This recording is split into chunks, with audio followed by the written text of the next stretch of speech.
25 अगस्त 2024 की तड़के हिजबुल्ला ने इजराइल पर करीब 300 से ज्यादा रॉकेट्स, ड्रोन और मिसाइलें दागने का दावा किया था। हालांकि सोशल मीडिया पर जो वीडियो सामने आए थे उसमें हिजबुल्ला के कुछ ड्रोन्स, मिसाइल और रॉकेट तेल अवीव तक पहुंचे थे, लेकिन इजरायली सेना ने अपने बयान में कहा था कि उसने लेबनान की तरफ से दागे गए करीब 220 रॉकेट्स, मिसाइलों और ड्रोन्स को मार गिराया था।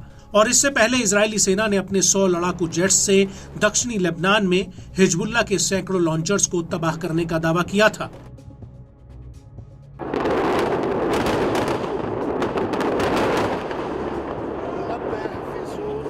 लेकिन इस सब के बीच अहम बात यह रही, हिजबुल्ला और इजराइल दोनों के ही दावे एक दूसरे से मेल नहीं खाते हैं।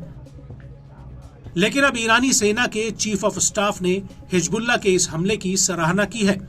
इसको लेकर ईरानी विदेश मंत्रालय के प्रवक्ता नासिर कनानी ने ट्विटर पर एक पोस्ट की है, जिसमें उन्होंने लिखा है कि इजरायली दुश्मन छुपने में काबिल हो सकता है, वो हिजबुल्ला के हमलों के तथ्यों को छिपा या दबा सकता है, लेकिन ये सबको भलीभांति पता है कि मौजूदा तथ्य बदलेंगे नहीं।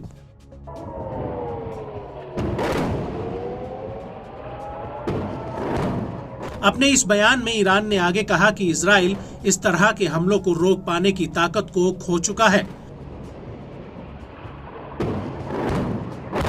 आपको बता दें कि 25 अगस्त 2024 को हिजबुल्ला प्रमुख ने कहा था कि ईरान और उसके प्रॉक्सी संगठनों ने इजराइल पर एक बड़ा हमला किया था, जिसमें इजरायली सेना के इंटेलिजेंस बेस को निशाना बनाया गया था, जो गिलॉट बेस पर है।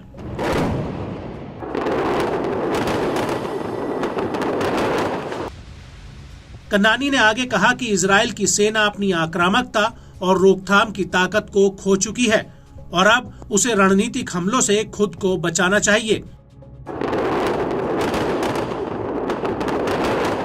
आपको बता दें कि ईरान ने यह भी दावा किया है कि हिजबुल्ला ने कब्जे वाले फिलिस्तीन के भीतर तक हमला किया है और अब इन हमलों की वजह से रणनीतिक संतुलन में बुनियादी परिवर्तन हुए हैं, जिससे इजराइल को नुकसान हुआ है।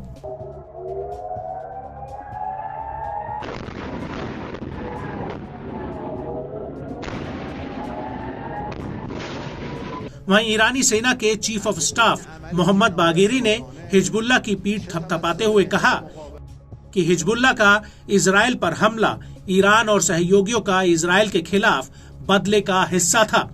पिछले महीने हमास के नेता इस्माइल हानिया की इजराइल ने हत्या कर दी थी, जिसका जवाबी हमला जरूर होगा। ईरान तय करेगा कि उसे कैसे और कब बदला लेना है।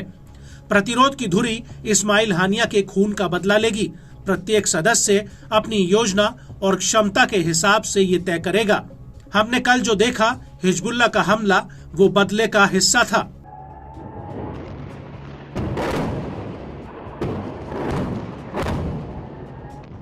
वहीं दूसरी तरफ हिजबुल्ला के इस हमले के बीच अमेरिका ने ईरान और उसके सहयोगियों को चेतावनी दी है।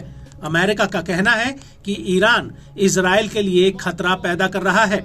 अमेरिकी रक्षा विभाग के प्रवक्ता air force major general Patrick Ryder ने कहा कि मैं बताना चाहता हूं कि ईरानी नेताओं और अन्य द्वारा जनता के बीच कई ऐसी टिप्पणियां की गई हैं। हम इसका लगातार आकलन कर रहे हैं कि ईरान इजराइल के लिए एक खतरा है। वहीं उधर ईरानी संसद के स्पीकर मोहम्मद बाघेर गालिबाफ ने हिजबुल्ला के हमले की तुलना द्वितीय लेबनान युद्ध से की है, जो इजराइल और लेबनान के बीच 2006 में हुआ था।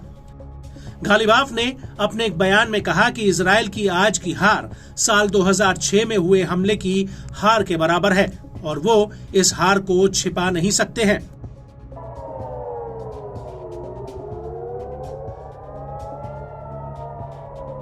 ईरानी स्पीकर के अलावा हिजबुल्ला के प्रमुख हसन नसरल्लाह ने भी इजराइल पर हमले को लेकर एक बड़ा बयान दिया था। नसरल्लाह ने एक टेलीविजन संबोधन में कहा था कि हिजबुल्ला ने इजराइल के 11 सैन्य अड्डों पर 320 कत्यूशा रॉकेट दागे थे। इन रॉकेट्स को इजराइल के एयर डिफेंस सिस्टम इंटरसेप्ट करने में नाकामयाब रहे थे और इसके बाद हिजबुल्ला ने केंद्रीय इजराइल पर दर्जनों सीधे ड्रोन दागे थे।